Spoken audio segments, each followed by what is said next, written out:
Gentlemen, it's time. What's up everybody, this is Zyler, and today we're going to be doing something just a little bit different compared to the usual content that I've uploaded in the past. We're going to be making a 4-part series in which we look at a portion of the narrative from Red Dead Redemption 2. The portion that we're going to be taking a closer look at and later dissecting is all the portions of the game that take place between Arthur and the Wapiti people. The Wapiti people are a fictional Native American tribe that was developed for the narrative purposes of the RDR2 campaign. So without further delay, let's get into part 1 covering the background and meeting the Wapiti people.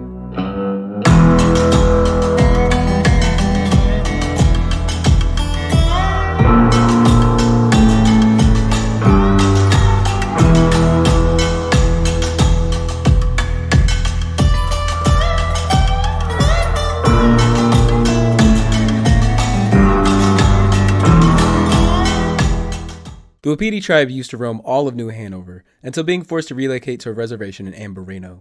There is some lore that can be heard about a massacre that took place in New Hanover, and through some unused game assets, this massacre that can be heard of might be referring to the Indian Wars that happened before Arthur's narrative begins. However, for the sake of our analysis, we're going to be looking at all the occurrences in which Arthur and the Wapiti people's narratives cross paths. Arthur's first encounter with the Wapiti people is when he spots a few riders atop a ridge at the end of chapter 1.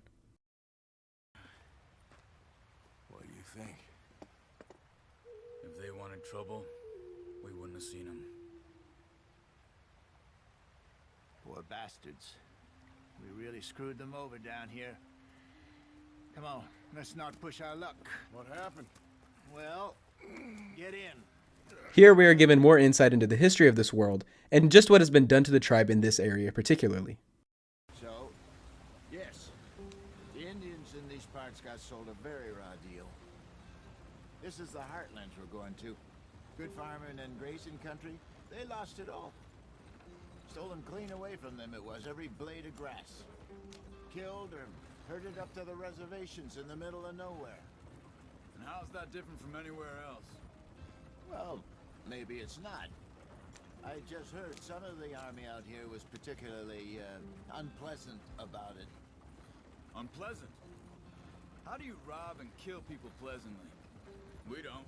After this moment, interactions between Arthur and the Wapiti tribe are scarce. However, through environmental storytelling and a spatial narrative, a mission can be done with Charles Smith, who is a member of the Vanderlyn gang.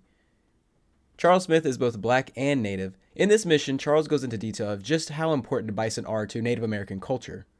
As the mission continues, it is shown that the bison are being hunted by poachers, and that nothing is being used from the carcass. You know, it was before my time, of course, but my mother used to tell me stories of how her tribe moved with the bison. They lived almost as one. When the bison went, my people went. And they were the center of all life. We couldn't survive without them. They provided us with everything. Food, clothing, shelter, tools. There was a lot of respect.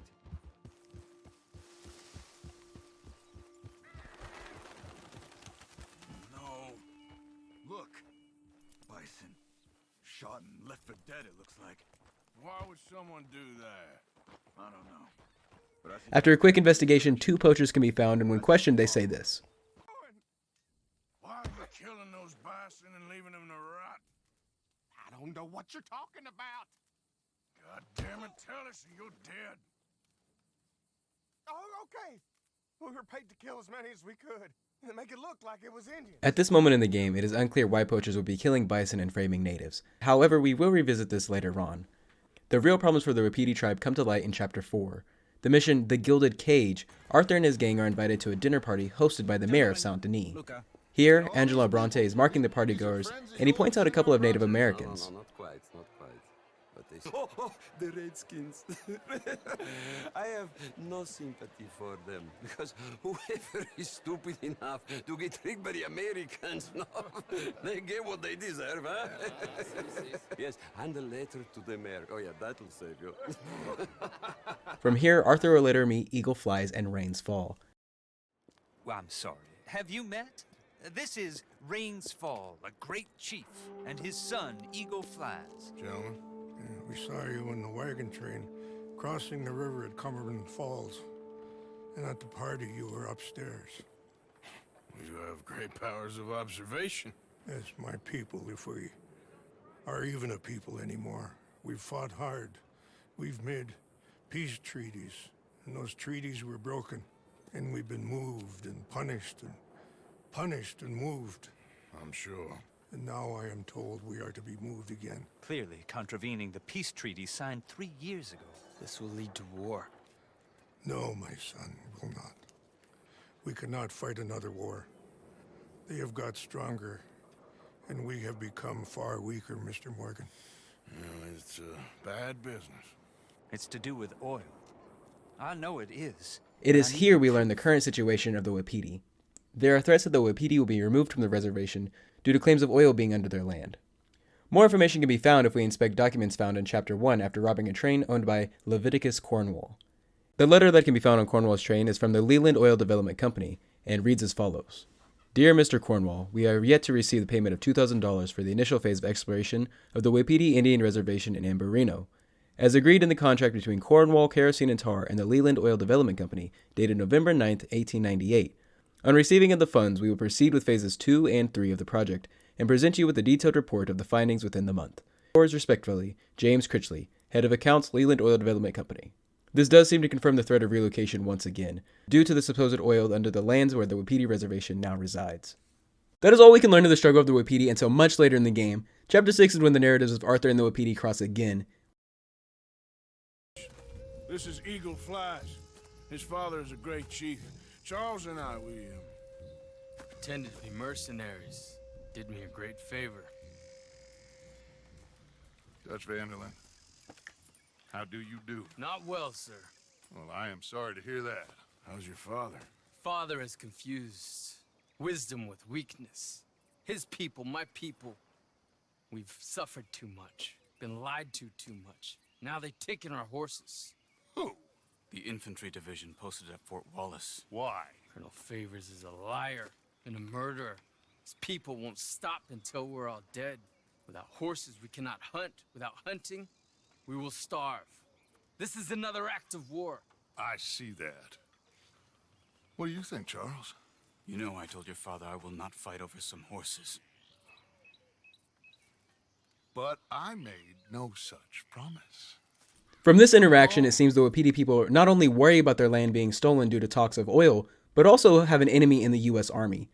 This regiment is led by Colonel Favors. While the Wapiti seem to have increasing tensions with the Army and their land rights, the argument can be made that Eagle Fly's decision to seek out the help of Dutch Vanderlyn was the worst choice he could have made for the sake of his people. As while Dutch might offer aid, his intentions are much more insidious and deceitful. Why are you getting involved in this, Dutch? You know me. We shoot fellers as need shooting. We save fellers as need saving. Feed them as need feeding.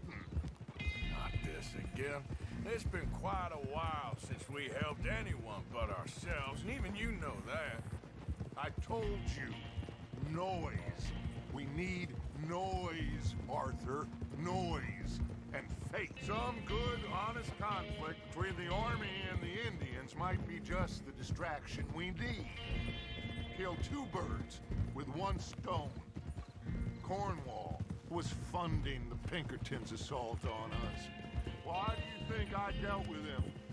With Cornwall gone, the government is far more likely to divert them to other issues, especially if there's one more scandal. And then we can slip away.